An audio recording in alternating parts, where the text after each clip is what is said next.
Hello and welcome to this episode of Wharf Wide Web.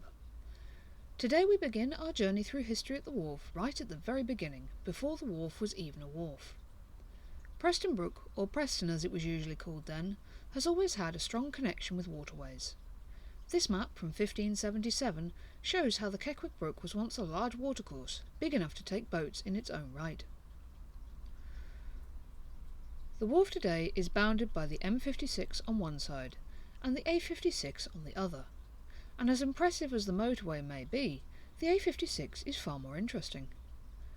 The A56 is also known as the Chester Road, and you'll be unsurprised to know that's because it leads to Chester. The Chester Road was built by Agricola's army after they subdued the native tribe of the Brigantes, and it linked the fortress at Chester to the busy industrial town of Wilderspool, and linked on to the salt-producing town of Northwich and the fortress at Manchester. The Roman roads were pretty robust and stayed in use as the centuries progressed, but anyone using them was in for a bit of a bumpy ride.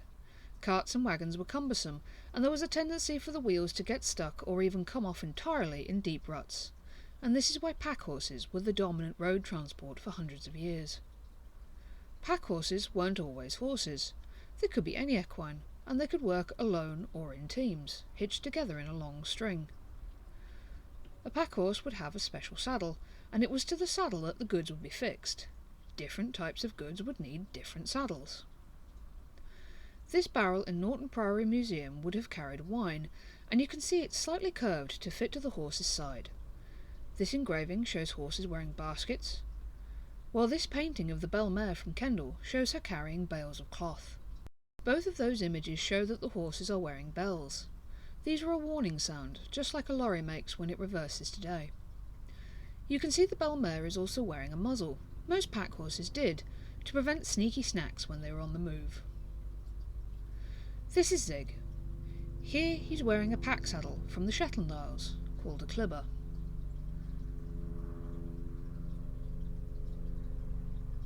This would normally be teamed with a pair of baskets called quiches, but we don't have any of those.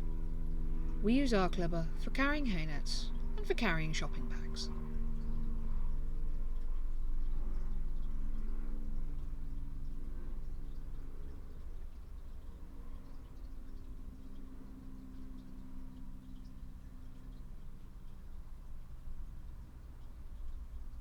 This is a more general-purpose pack saddle. The straps around his chest and his bum stop the saddle from slipping if he's negotiating steep hills, and the design of the saddle itself means it can be used for a range of cargoes. Preston Brook had a lot of pack horses going through it over the years, and even had some based here. A muleteer was another word for a packhorse man, and Thomas seems to have been the last packhorse man in the village before the canal came sweeping onto the scene. The road wasn't just for cargo, of course, it was for people too, and that brings me to the other half of this page in our web story. Pilgrimages are devotional journeys where a person will travel to a spiritually important location, sometimes to fulfill a promise or vow, or as an act of atonement or thanks, or even as an intercession. Pilgrimages still happen today all over the world, but our pilgrim here is from the medieval period. A lot of pilgrim routes started at Chester at the Abbey of St Werburgh's, and pilgrims would often set out to travel through multiple shrines on their route. St Werburgh's was higher in the pecking order to our own local religious house, Norton Priory, and this is where our pilgrim is headed to spend the night on his journey to Chester.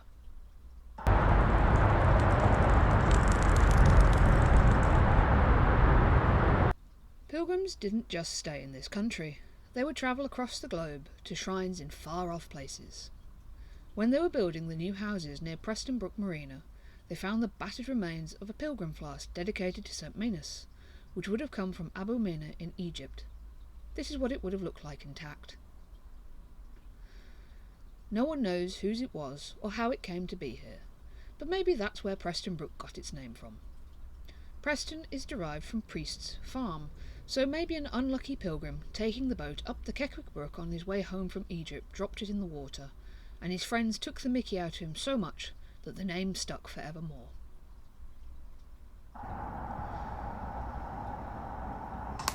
That's all for this part of time travel around the wharf, and we hope you'll join us in the next episode when we meet some of the highwaymen who roamed around the roads here. What a blooper that is.